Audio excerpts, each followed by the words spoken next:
O que é o Godzilla? Sim, nós sabemos que é um monstro gigante, poderoso e assustador, mas o que ele realmente é? Godzilla aparece de tempos em tempos nos cinemas e destrói cidades e monstros. Afinal, ele está salvando os humanos de outras ameaças ou ele mesmo é a ameaça? Gojira é um herói ou um monstro? Eu sou o Robert e esse é o Odisseia Espacial. Godzilla surgiu em 1954 no filme Gojira, que é o nome original dele. Gojira foi dirigido por Ishiro Honda e uma produção da Toho. O monstro era a representação de um dos maiores medos do povo japonês na época, o terror nuclear. Menos de 10 anos antes do filme, duas cidades no Japão, Hiroshima e Nagasaki, foram atacadas pelos Estados Unidos com bombas nucleares, armas de destruição em massa lançadas diretamente em cidades.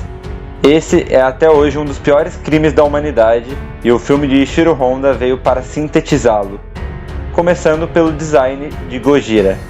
Você consegue perceber que a cabeça dele parece uma nuvem de cogumelos, daquelas que se formam quando uma bomba nuclear cai. Toda a representação do ataque do monstro já remete aos terrores causados pela bomba e os efeitos nas cidades. Além de Hiroshima e Nagasaki, o filme faz referência ao caso do Luke Dragon 5, um barco pesqueiro japonês que foi atingido por resíduos decorrentes de um teste nuclear americano no oceano. Esses traumas dos japoneses foram representados por esse monstro e, ao mesmo tempo, o monstro também era vítima, pois nasceu decorrente dos testes nucleares. O filme traz a visão dos japoneses sobre esse atentado e até uma tentativa de mensagem de esperança e moral, dizendo que aquele poderia ser apenas um Gojira se não parassem com aqueles testes. Vale lembrar que esse filme veio anos depois da ocupação americana que teve no Japão e por isso não foram censurados. Quer dizer, quase não foram censurados. Durante as décadas, o filme do Godzilla que os americanos conheciam era Godzilla King of Monsters. Era esse mesmo filme, mas com mudanças substanciais. O filme passou por uma reedição, tirando muitas coisas que referenciavam aos ataques nucleares dos Estados Unidos ao Japão, e ainda foram incluídas cenas gravadas com um ator americano. Ele fazia o papel de um jornalista que estava no Japão quando Godzilla aparece, e é uma vergonha alheia. O cara faz todo aquele papel de machão americano e rouba o protagonismo dos atores japoneses. Algumas cenas perderam o peso que tinham e mais uma vez o americano se colocou no centro do mundo. O Godzilla foi sucesso e ganhou sequências e mais sequências. Ele pavimentou o gênero kaiju, que são os filmes de monstros gigantes. Porém, mais uma vez o maior terror pegou o Godzilla.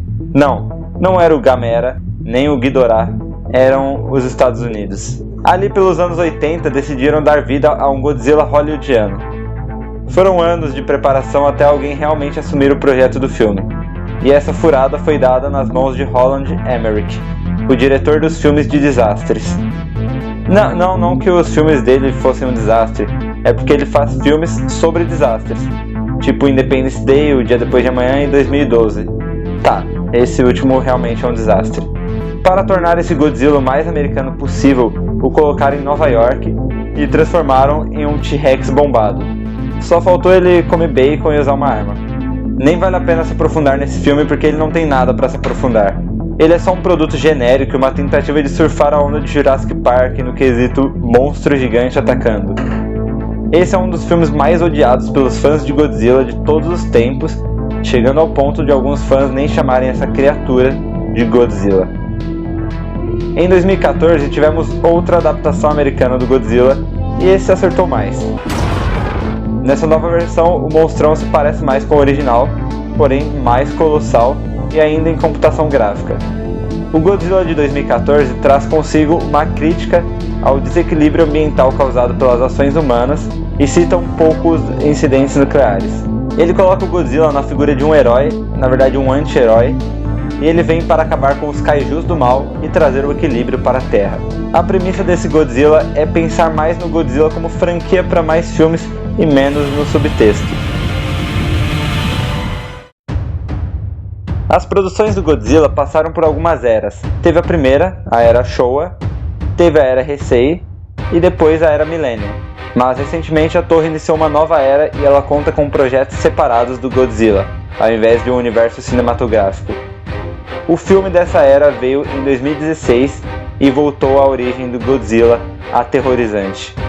Dos mares surgiu um monstro bizarro e abissal, e ele era Shin Gojira.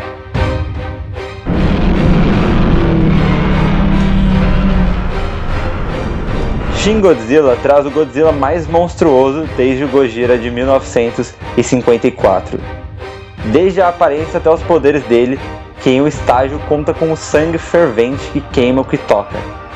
Ele não aparece já como conhecemos, ele aparece como uma espécie de larva e vai evoluindo com o passar do filme.